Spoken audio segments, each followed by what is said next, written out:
The election season has arrived in many Canadian cities, but municipal governments are struggling to get young people to the polling stations.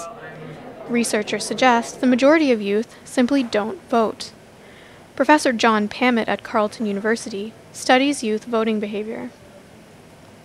Young people are likely to say that they're too busy. And what this exactly means is a bit questionable. But young people's votes count and are important to candidates hoping to win elections. Charlie Taylor is running for mayor of Ottawa this year. He thinks social media sites such as Facebook and Twitter are the new battleground for young votes. Twitter and Facebook and whatnot obviously are very important. There's a lot of candidates who understand that they need to use these things but don't really understand how to use them very well. Open data is becoming more and more available, allowing developers to make interactive websites and smartphone applications. Is there a lot of information out there for people to vote? Oh yeah.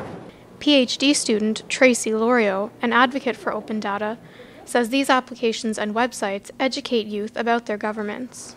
Well, we're seeing some interesting things. So there's vote.ca. That's a new tool that's out where you can tap in your postal code, and then you will get back your riding and and then you can go from there to find out some information about your riding and where you're going to vote.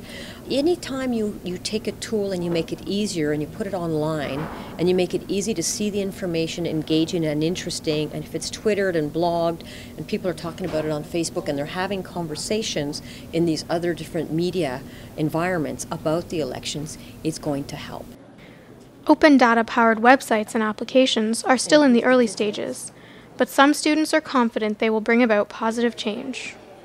I think it would be useful because in the kind of society we live in now with all the technology coming out and basically just people having that attitude of having the quick fix out there. I mean, for politicians and candidates wanting to get their information out there, I think that's one of their best bets. But open data may not be the only solution. Pammett is skeptical that interactive websites and applications will radically change youth voting behavior. The existence of, as you say, interactive websites or phone applications or anything that would serve to get out more information about the election is probably all to the good, and it certainly can't hurt. But whether or not people who aren't really attuned to the political process in the first place are going to either seek out that kind of information or really pay very much attention to it if it's given directly to them is hard to say. Only time will tell what kinds of changes are on the horizon. For Capital News Online, I'm Tanya Belletta.